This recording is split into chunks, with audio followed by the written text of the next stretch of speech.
Here's an unboxing video to see what you get when you buy the Scheel Manufacturing roller delayed buffer system. I'm going to do an unboxing and a install really quick. So here's a box. We're open. Inside the box you get the buffer tube. It has the buffer in it. So in the tube we've got our blue spring, our bumper.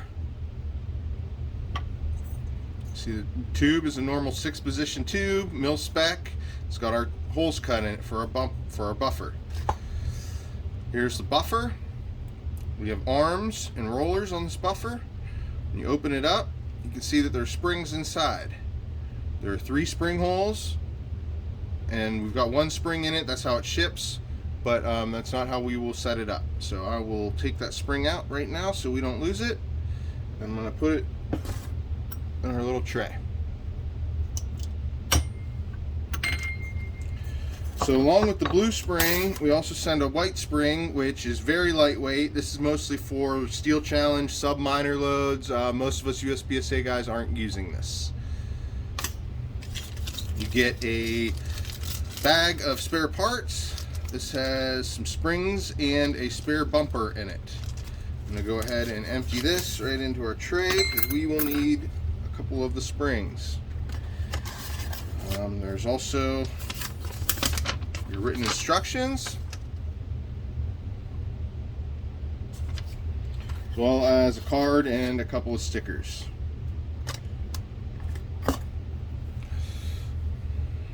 Okay, so that is it for the unboxing portion, and now we'll move on to the setup. Okay, we are going to convert this PCC. This is my backup PCC. Well, it's actually my second backup now that I'm shooting a DaVinci. But so now I figure it's time to convert this to the roller delayed system and get another one out there for demos. So to start, I like to just remove the upper. I think that's the easiest thing to do. Just get the upper out of the way. I just leave the bolt and charging handle right in it. Pull the pins and remove my upper completely. Okay, so now we're into this lower. First thing I like to do is, well, we just got to take the stock off and this tube off. So remove the stock, take my castle nut wrench. You can also use a punch and a hammer if you don't have a wrench. This works pretty good. Loosen the nut. So you want to watch if your detent spring is not captured. You'll want to watch that doesn't come out now. Mine is captured. It has a set screw that holds it in, so I don't have to worry about that. So I backed the plate off, and now I can push my detent down. Just use my chamber flag for that, and remove the buffer and spring. This is my old buffer and spring. Won't be using that anymore. Set that aside. Okay, so now I can push my detent down and rotate my buffer, and detent, no, this one needs more than 1 turn. So a couple turns and now the detent will be loose, so we will remove that. That is not needed with the new system.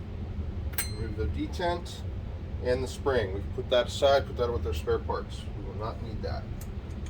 Now we can back our tube all the way out. We take our plate off and we take our nut off.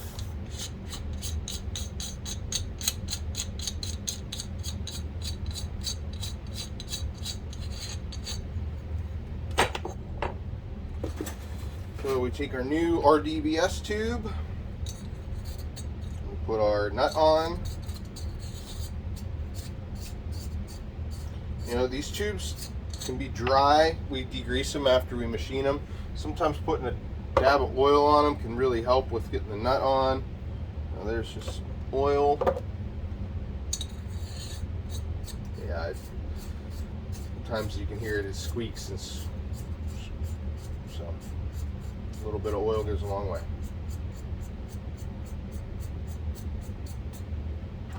nut on and the plate, retainer plate. Okay, so now we will load the tube with our buffer. So we will put our bumper in, our blue spring, which I like to put the painted side out because the painted side is a factory end and this end is a not factory end, so I prefer that to be at the back of the tube. Painted side out. Now we will take our buffer and we will put our springs in it. So, as per the instructions, we like to have a stiff spring in position 2. Sometimes a small screwdriver can come in handy, or even an Allen wrench for wiggling these springs into the right place. So there's a strong spring in position 2 and a weak spring in position 1. It's pretty easy to tell the difference between the springs. The wire thickness is what we're looking at. The stiff spring, I don't know if you can see that, but we've got a stiff spring in 2 and a weak spring in 1. Now we close that up and we can put that right into the tube. And once it's in, it holds itself in. It's a captured system. So I can show you the difference here. Here's a stiff spring, which is a pretty thick wire. That's able to be seen. And here's the weak spring next to it, which is a thinner wire. The weak spring is actually a little taller, but it's pretty obvious when you have them in your hands which is which. Okay, so at this point, I like to put the upper back on the lower, and that is with the bolt and charging handle in it.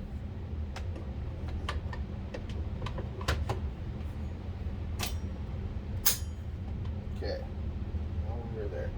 So now we will start to install the tube. So we thread the tube in until we get some resistance. It's when the buffer starts to bottom out on the back of the bolt, which I'm hitting that right now. It's about 3 or 4 turns in. I got to the resistance about right here, so we then back it off till it's square.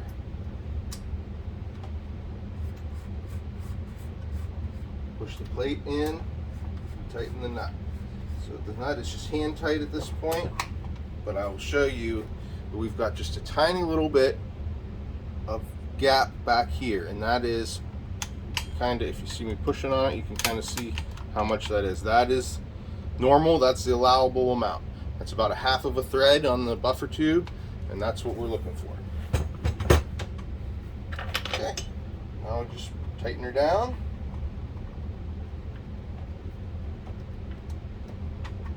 And put our stock back on it.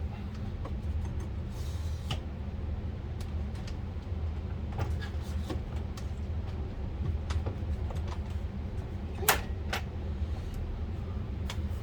We are ready to go.